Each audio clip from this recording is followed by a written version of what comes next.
నాయుడు గారు ఈ ఎన్టీఆర్ సినీ వజ్రోత్సవ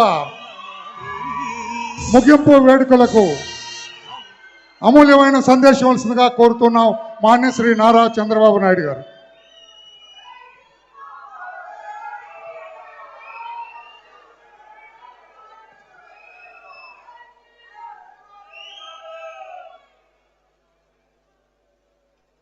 గౌరవనీయులు పెద్దలు మాజీ ఉపరాష్ట్రపతి శ్రీ వెంకయ్యనాయుడు గారు, గౌరవనీయులు నందమూరి మోహన్ కృష్ణ గారు, నందమూరి రామకృష్ణ గారు, ఎన్టీ రామారావు గారి యొక్క మొదటి సినిమా ప్రొడ్యూసర్ అయినటువంటి శ్రీమతి కృష్ణవేణి గారు 102 సంవత్సరాలు ఆవిడ పట్టుదల చూశారు.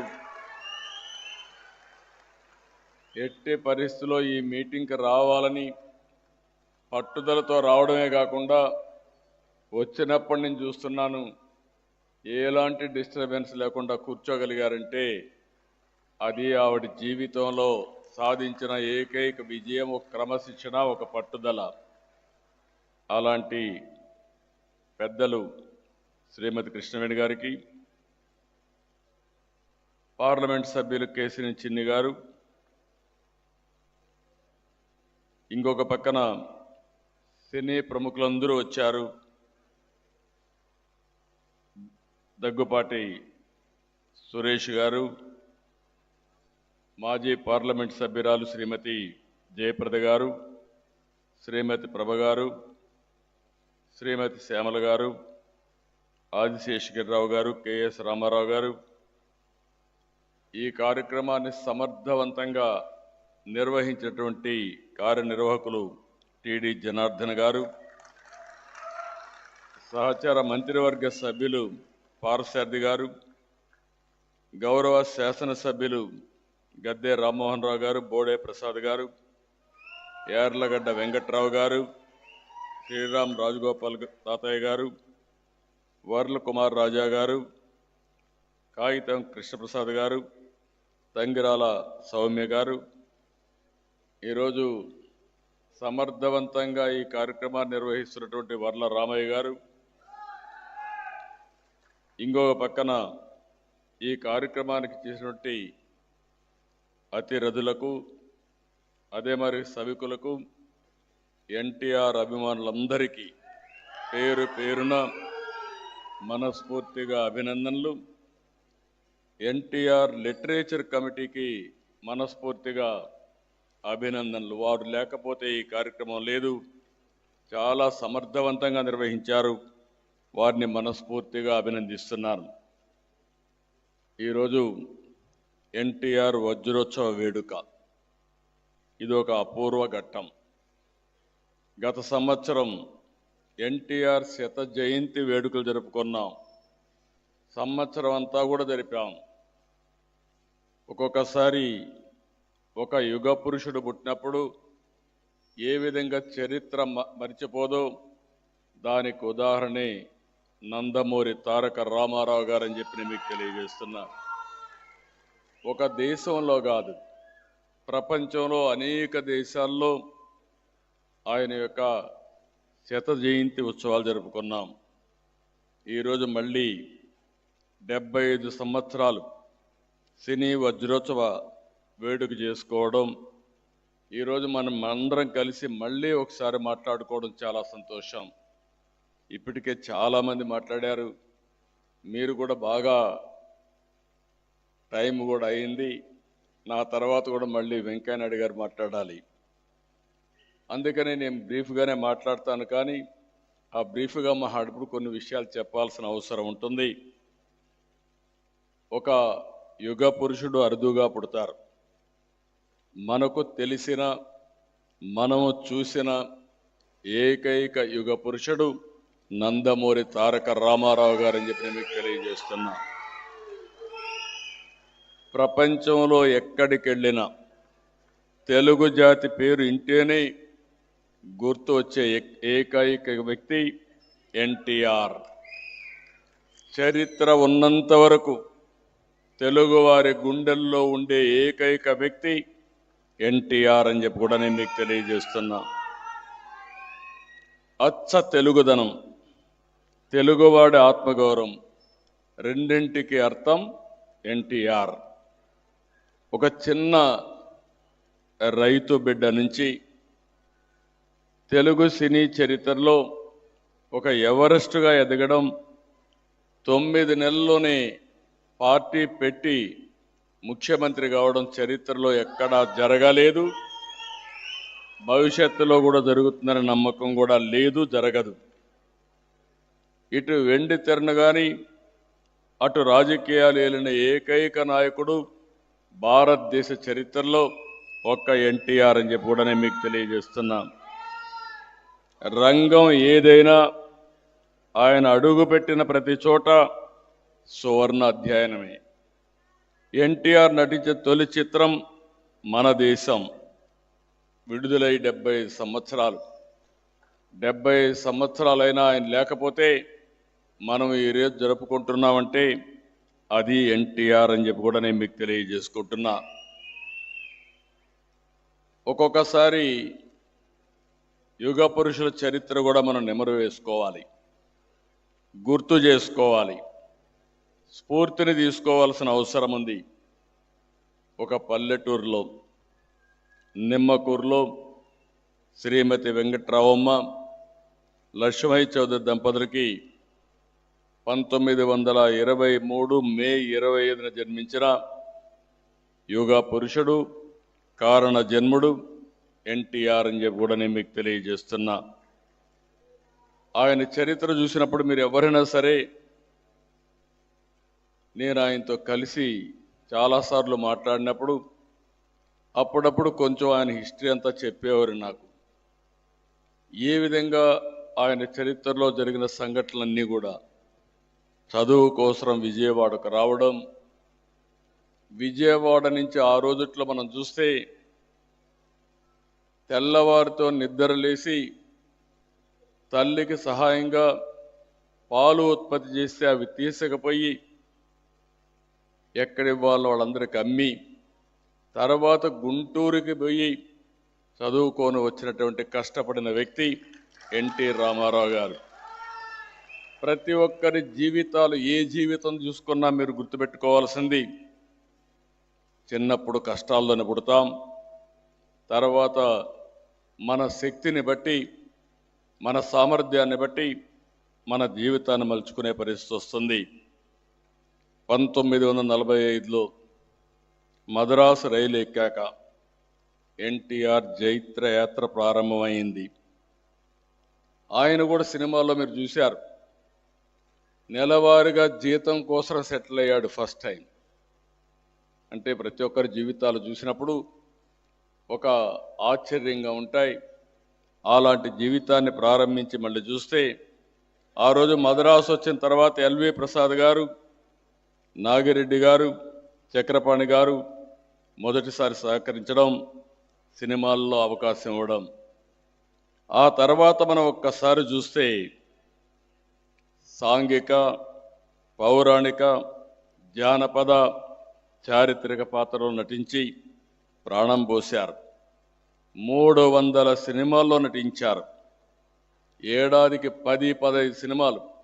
ఇప్పుడు ఒక సినిమా 3 ఏళ్ళు పడతా ఉంది, కానీ ఎన్టీ రామారావు గారు మాత్రం సంవత్సరానికి 10 నుంచి 15 సినిమాలు నటించే పరిస్థితికి వచ్చారు. ఇంకొక పక్కన మీరు చూస్తే భారతదేశ చరిత్రలో ఎన్టీఆర్ల విభిన్న పాత్రలో పోషించినటువంటి ఒక నటుడు వేరే వాళ్ళు ఎవ్వరు దొరకరు, ఎవరు కనిపించరు. ఏ పాత్ర పోషించిన ఆయన్ని మీరు చూస్తే ఆ పాత్రలో జీవించాడు. ఒక వెంకటేశ్వర స్వామి పాత్ర వేయాలన్నా, శ్రీకృష్ణుడు పాత్ర వేయాలన్నా ఆయన ఒక క్రమశిక్షణ, నాన్ వెజిటేరియన్ తినేవాడు కాదు. అదే సమయంలో ఇంట్లో కూడా మంచం మీద పడుకునేవాడు కాదు, చాప మీద పడుకునేవాడు. అంటే ఒక మనిషి ఏదైనా ఒకటి చేయాలంటే ఏ విధంగా ప్రాక్టీస్ చేస్తారనేది ఎన్టీ రామారావు గారు ఒక ఉదాహరణ. ఒక రాముడు, ఒక కృష్ణుడు, ఒక వెంకటేశ్వర స్వామి. ఒకప్పుడు మీరు చూస్తే ఇళ్లలో పూజ చేయాలంటే ఇప్పుడు కూడా మీరు చూశారు ఆయన ఏదైతే బ్యూటిఫుల్గా మన వాళ్ళు క్యాలెండర్ తీసుకొచ్చారు. అది తీసుకుంటే ఒక పవిత్రమైన భారం. దేవుడు అనేవాడిని మనం చూడలేదు కానీ ఎన్టీఆర్ రూపంలో దేవుళ్ళని చూస్తున్నామని చెప్పి కూడా నేను మీకు తెలియజేస్తున్నా. ఒక పక్క నేను చాలాసార్లు ఆయనతో డిస్కషన్ వచ్చింది. నేను అన్నాను, మీరు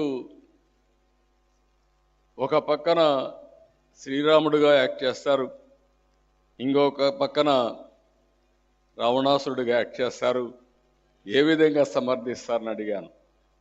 ఒక పక్క శ్రీకృష్ణుడు చేస్తారు, ఇంకొక పక్క దుర్యోధనుడిగా చేస్తారు, ఏ విధంగా సమర్థిస్తారని చెప్పి అడిగాను. ఆయన అడిగితే ఒకే మాట చెప్పాడు, ఏ క్యారెక్టర్కి ఆ క్యారెక్టర్ డిఫరెంట్గా ఉంటుంది, ఇద్దరు వ్యక్తిత్వాలు కూడా డిఫరెంట్గా ఉంటాయి, విశిష్టమైన వ్యక్తిత్వాలని చెప్పి ఆ క్యారెక్టర్ని జస్టిఫై చేసిన ఏకైక నాయకుడు భారతదేశంలో ఎన్టీఆర్. ఆయన వాళ్ళ క్యారెక్టర్లో ఉండే పాజిటివ్ గుణాలను నచ్చి ఆ క్యారెక్టర్లో రాణించాడు తప్ప ఇంకోటి కాదని చెప్పి కూడా నేను మీకు తెలియజేస్తున్నా. ఇంకో పక్కన మనం ఒకసారి చూసినప్పుడు ఈరోజు దానవీర సూరకర్ణ 3 పాత్రలు, అదే సమయంలో మళ్ళీ దర్శకత్వం. సినిమా యాక్టర్లు ఎవరు కూడా నిర్మాతలు కాలేదు, కొంతమంది అయ్యారు.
పెట్టిన పార్టీ శాశ్వతంగా ఉంటుంది.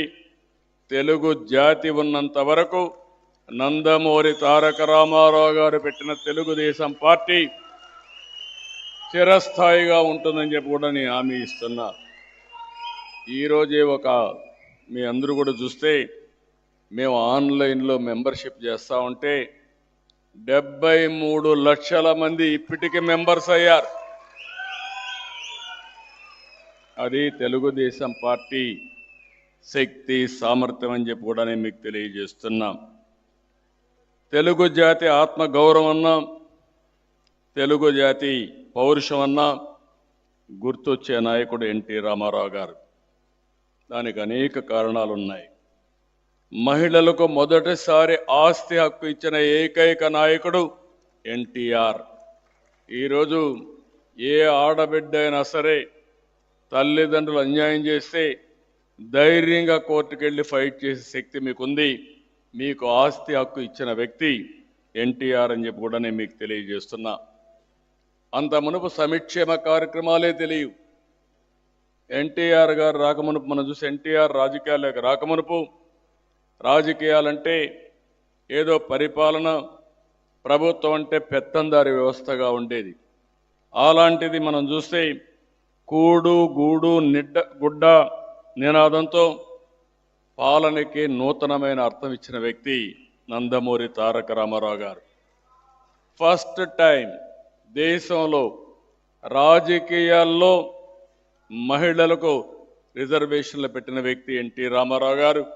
ఆ స్ఫూర్తి ఈరోజు ఏ స్థాయికి వచ్చిందంటే చట్టసభల్లో కూడా మహిళలకు తొందరలోని రిజర్వేషన్లు వస్తున్నాయి. దానికి నాంది పలికిన నాయకుడు నందమూరి తారక రామారావు గారని చెప్పి కూడా మీకు తెలియజేస్తున్నా. మండల వ్యవస్థ తీసుకొచ్చి పరిపాలనా వికేంద్రీకరణకు శ్రీకారం చుట్టాడు. స్థానిక సంస్థల్లో ప్రత్యక్ష ఎన్నికలకు శ్రీకారం చుట్టారు. పేదలకు ₹2 కేజీ బియ్యం ప్రవేశపెడితే ఇది ఫుడ్ సెక్యూరిటీగా ఇప్పుడు రూపకల్పన చేసే పరిస్థితికి వచ్చారు.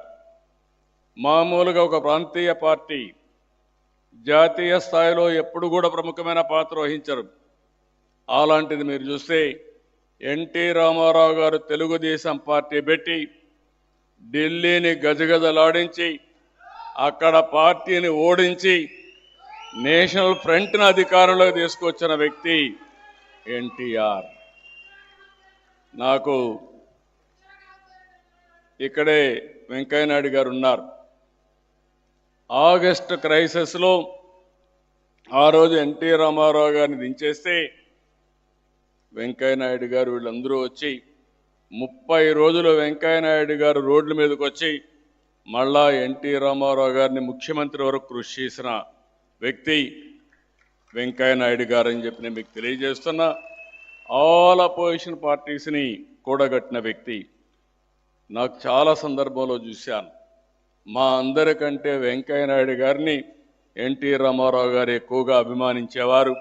అంత అభిమానంతో ఈయన యొక్క సమర్థతో ఆయన ఎప్పుడు కూడా అలాంటి అభిమానం చూపించే పరిస్థితికి వచ్చారు. ఈరోజు జాతీయ భావాలతో ఒక ప్రాంతీయ పార్టీని నడిపిన ఏకైక నాయకుడు భారతదేశంలో ఎన్టీఆర్ అని చెప్పి కూడా నేను మీకు తెలియజేస్తున్నా. ఇంకొక పక్కన అగ్రనటుడిగా ఉండి ప్రజల కోసం జోలిబట్టి ఇప్పుడే మన వాళ్ళు చెప్పారు, రాయలసీమలో కరువు వచ్చిన, దివిసీమలో తుఫాన్ వచ్చిన, చైనా దురాక్రమణ చేసిన, పోలీసుల అవసరాల కోసం జోలిబట్టి డబ్బులు వసూలు చేసి ఆ సందర్భంలో ప్రజాసేవ ఏ విధంగా ఉండాలనో చెప్పిన వ్యక్తి ఎన్టీ రామారావు గారు. ఆయన ఒకే నినాదం ఇచ్చారు, సమాజమే దేవాలయం, పేదవాళ్లే దేవుళ్ళని చెప్పిన వ్యక్తి ఎన్టీఆర్. అప్పుడు చాలామంది అడిగారు, ఎన్టీఆర్ని వచ్చినప్పుడు కొత్తగా పార్టీ పెడితే దేశంలో క్యాపిటలిజం ఉంది, కొంతమంది క్యాపిటలిజం మాట్లాడుతున్నారు, కొంతమంది సోషలిజం మాట్లాడుతున్నారు, కొంతమంది కమ్యూనిజం మాట్లాడుతున్నారు. మీరు ఏది మీ సిద్ధాంతం అంటే ఎన్టీ రామారావు గారు ఆలోచించి ఒకే మాట చెప్పాడు, నాకు ఈ ఇజాలు ఏమీ తెలియవు, నాది హ్యూమనిజం, అదే నా సిద్ధాంతం అని చెప్పిన వ్యక్తి ఎన్టీఆర్. ఇప్పుడు అన్ని ఇజాలు పోయినాయి. ఇప్పుడు ఒకటే మెటీరియలిజం వచ్చింది. అందరికీ ఆదాయం కావాలి, డబ్బులు కావాలి, మెరుగైన జీవన ప్రమాణాలు కావాలి. అది మొట్టమొదటిసారి చెప్పిన ఏకైక నాయకుడు భారతదేశంలో నందమూరి తారక రామారావు గారని చెప్పి నేను మీకు తెలియజేస్తున్నా. ఆయన స్ఫూర్తి మన అందరిలో ఉంది. పేదరిక నిర్మూలనే ధ్యేయంగా పనిచేస్తున్నాం. ఇప్పుడే రామకృష్ణ గారు చెప్పారు, అమెరికా లాంటి దేశంలో భారతదేశంలో ఎన్నో భాషలుంటే తెలుగు భాషను అధికార భాషగా అక్కడ ఒక భాషగా డిక్లేర్ చేశారంటే అది తెలుగు వారి సత్తా అని చెప్పి కూడా నేను మీకు తెలియజేస్తున్నా.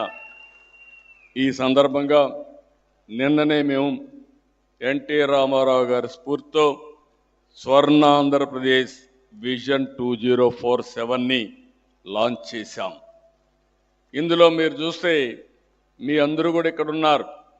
నేను ఎప్పుడూ చెప్తాను, ఎన్టీ రామారావు గారిని ఒక్కసారి తలుచుకొని ఆయన ఫోటో చూసి మీరు సంకల్పం చేస్తే ఏదైనా సాధ్యమనేది నా అభిప్రాయం.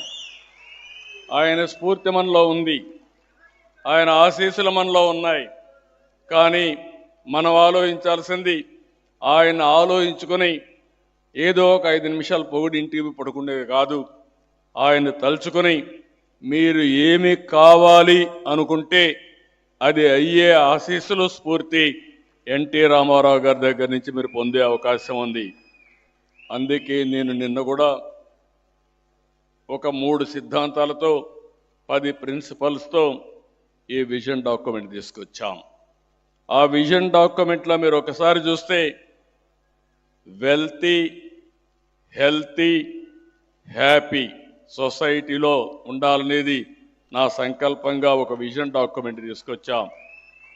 అందులో ఒక 10 ప్రిన్సిపల్స్లో మీరు చూస్తే జీరో పావర్టీ, అది ఎన్టీ రామారావు గారి కళ. అది సాధిస్తాం. అది సాధించడానికి నిన్న కూడా విజన్లో పెట్టింది జీరో పావర్టీ. పేదరికం లేని సమాజం మనందరి ధ్యేయం కావాలి. ఆర్థిక అసమానతలు తగ్గించాలి. అది తగ్గిస్తేనే ఈ ప్రజాస్వామ్యానికి ఒక అర్థం ఉంటుంది. అందుకనే నేను ఆలోచించింది, ఈరోజే నేను ఇక్కడే డోకెపర్రు అంటే మెగా కంపెనీ కృష్ణారెడ్డి గారి ఊరది, అక్కడ దేవాలయం కడితే రమ్మంటే వెళ్ళాను. వెళ్ళినప్పుడు నేను ఒకటి అడిగాను, నువ్వేదో డబ్బులు సంపాదించావు, ఒక పని చేయండి, నేను కొత్తగా జీరో పావర్టీ పెట్టాను, ఇక్కడికి వచ్చాను కాబట్టి మీ మండలంలో దగ్గర దగ్గర 14,821 ఇండ్లున్నాయి, దగ్గర దగ్గర 51,573 మంది జనాభా ఉన్నారు. మీ మండలంలో జీరో పావర్టీ అచీవ్ చేసే బాధ్యత నీకు అప్పచెప్తున్నానని చెప్పి ఆయనకు అప్పచెప్పాను. ఇందులో మీరందరూ ఒక విషయం గుర్తుపెట్టుకోవాల్సిన అవసరం ఉంది. నేను ఒకటే ఆలోచిస్తున్నా, ఎన్టీఆర్ స్ఫూర్తితో ప్రతి ఒక్క కుటుంబం ఆనందంగా ఉండాలి. సంపద కొంతమందికే పరిమితం కాకూడదు. పేదరికంలో కొంతమంది ఇబ్బంది పెడతా ఉంటే కొంతమంది సంపదంతా కూడా చేతిలో పట్టుకుని దాన్ని ఎంజాయ్ చేయలేరు, కానీ పేపర్లో పెట్టుకునే పరిస్థితికి వస్తున్నాం. అందుకే నేను ఇచ్చింది మీరందరూ చూస్తే ఈరోజు ఆర్థిక సంస్కరణలు వచ్చాయి. ఆర్థిక సంస్కరణ ద్వారా P3 వచ్చిందంటే పబ్లిక్ ప్రైవేట్ పార్ట్నర్షిప్ వచ్చింది. ఈరోజు మీరందరూ కూడా టెలిఫోన్లు వాడుతున్నారు, కంపెనీలకి యూజర్ ఛార్జెస్ కడుతున్నారు, రోడ్డు మీద పోతున్నారు, కంపెనీలకి యూజర్ ఛార్జెస్ కడుతున్నారు. దీనికి ప్రభుత్వానికి కూడా ఆదాయం వస్తూ ఉంది. కానీ ఈరోజు కొంతమంది డబ్బులు సంపాదించుకుంటున్నారు, పేదవాళ్ళు పేదవాళ్ళుగానే మిగిలిపోతున్నారు. అందుకే ఎవరైతే టాప్ 10% ఉన్నారో వాళ్ళు బాటంలో అంటే కింద నుండే పేదవాళ్ళకు చేయూతనిచ్చే బాధ్యత తీసుకోవాలి. సమాజం మనకి ఈరోజు గౌరవం ఇచ్చింది. వేదికపై నుండే ప్రతి ఒక్కరు కూడా ఒకసారి ఆలోచించుకోవాలి. ఈరోజు ఆ స్థాయిలో మేమందరం ఉన్నామంటే మేము సమాజం వల్ల పైకి వచ్చాం తప్ప మాకు ఒక అవకాశం వచ్చింది, ఆ అవకాశాన్ని ఉపయోగించాం, ఈరోజు పైకి వచ్చాం. తిరిగి సమాజానికి ఇవ్వవలసిన బాధ్యత మా మీద ఉంది. దానికే నేను P4 అన్నాను. ప్రజలు, ప్రభుత్వం, ప్రైవేట్ భాగస్వామ్యంతో పేదరిక నిర్మూలన చేయడమే కాకుండా శాశ్వతంగా కింది స్థాయిలో ఉండే పేదవారిని పైకి తీసుకొచ్చే బాధ్యత, నిరంతరం ఆర్థిక అసమానతలు తగ్గించే వ్యవస్థకు శ్రీకారం చుట్టే బాధ్యత తీసుకుంటున్నాను. నేను ఒకటే పెట్టుకున్నాను ఒక లక్ష్యంగా. మీరు హైదరాబాద్ను చూశారు.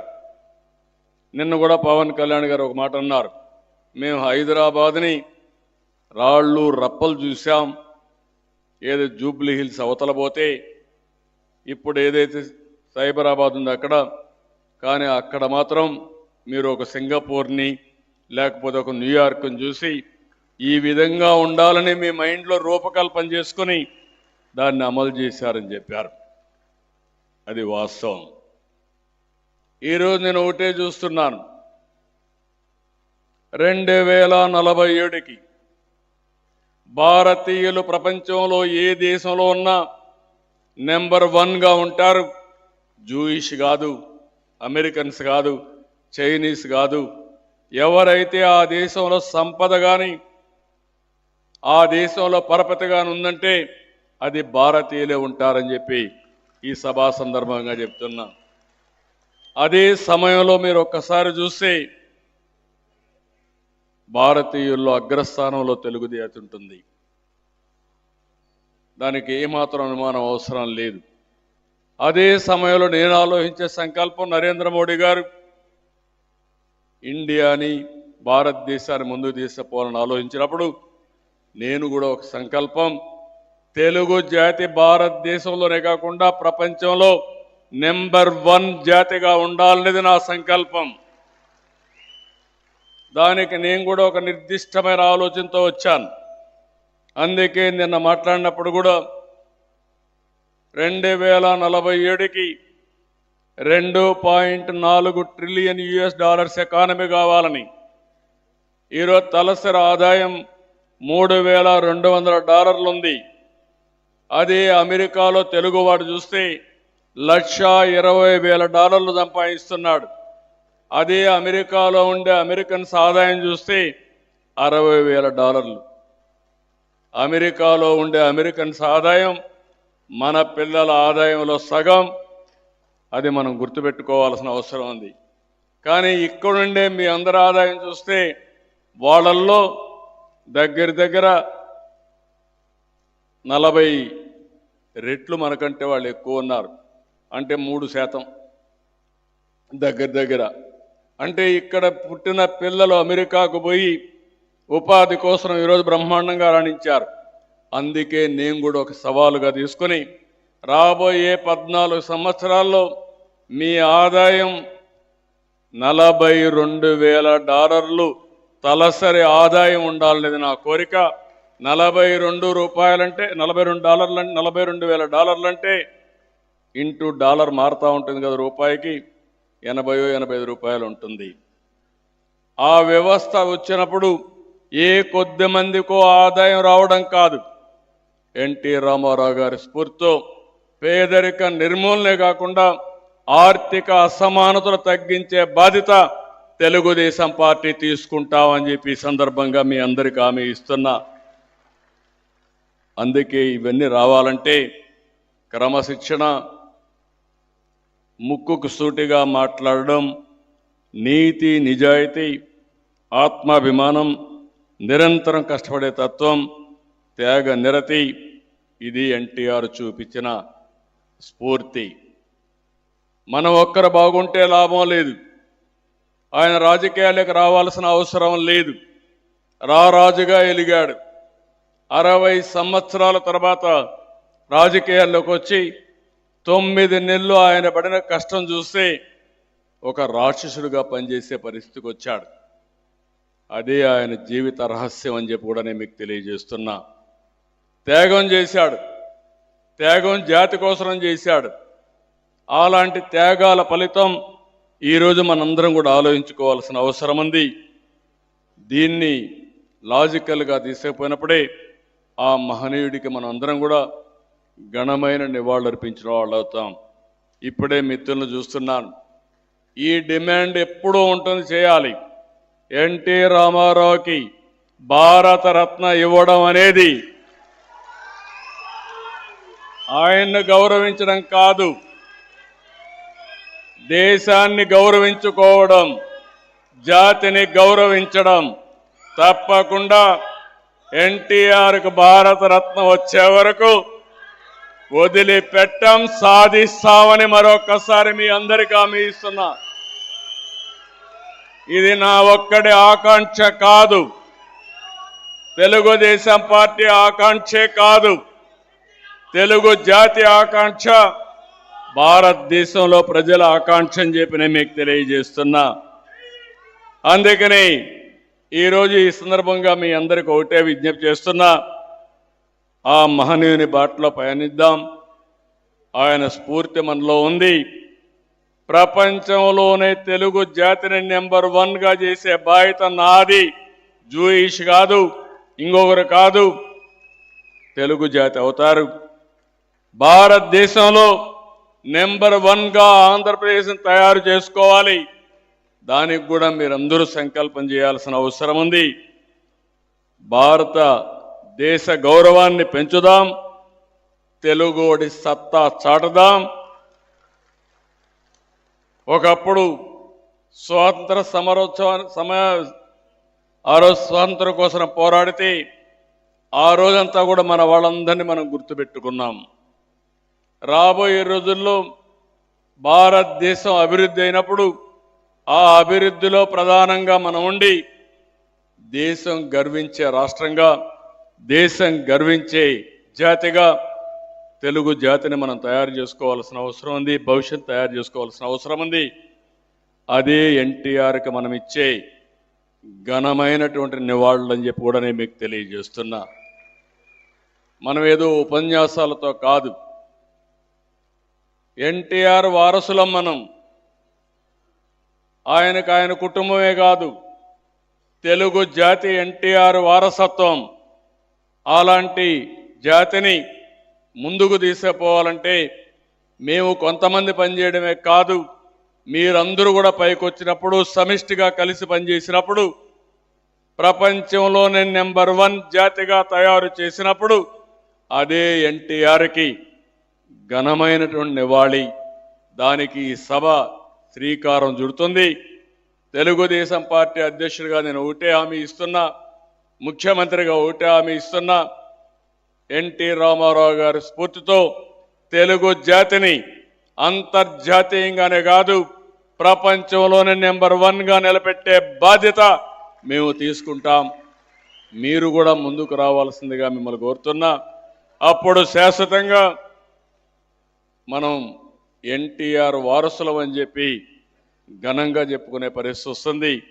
దానికి శ్రీకారం చుడదా అని చెప్పి తెలియజేసుకుంటూ మరొక్కసారి టీడీ జనార్దన్ని, ఏదైతే ఈరోజు ఇక్కడ ఎన్టీఆర్ లిటరేచర్ కమిటీ చాలా బ్యూటిఫుల్గా చేశారు. ఒక పక్క సావనీర్స్ తెచ్చారు, ఇంకో పక్కన ఈరోజు చాలా యూట్యూబ్ కూడా పెట్టామన్నారు. ఎన్టీఆర్ రామారావు గారి పేరంటానే మీరు ఏది పెట్టినా అది హాట్ కేక్ మారిగా అమ్ముడుపోయే పరిస్థితి వస్తుంది, దాంట్లో అనుమానమే లేదు. అది ఆ నాయకుడి యొక్క చరిస్మా. అలాంటి మహానాయకుడికి మళ్ళా ఒకసారి మనం గుర్తు చేసుకొని మనం అందరం కూడా స్ఫూర్తిదాయకంగా ముందుకు పోవాలని మరొక్కసారి విజ్ఞప్తి చేస్తూ ఈ కార్యక్రమానికి వచ్చిన మిమ్మల్ని అందరినీ పేరు పేరున మనస్ఫూర్తిగా అభినందిస్తూ మళ్ళీ చెప్తున్నా, స్వర్ణాంధ్రప్రదేశ్ మన కళ. అది సాధించే శక్తి ఉంది, సామర్థ్యం ఉంది. దాన్ని ఎన్టీ రామారావు గారి స్ఫూర్తి మన దగ్గర ఉంది.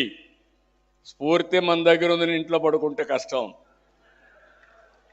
దీనికి హార్డ్ వర్క్ కూడా చేయాల్సిన పని లేదు. ఒకప్పుడు మడకలు దున్నేవాళ్ళం, బస్తాలు మోసేవాళ్ళం, శారీరక కష్టం చేసేవాళ్ళం.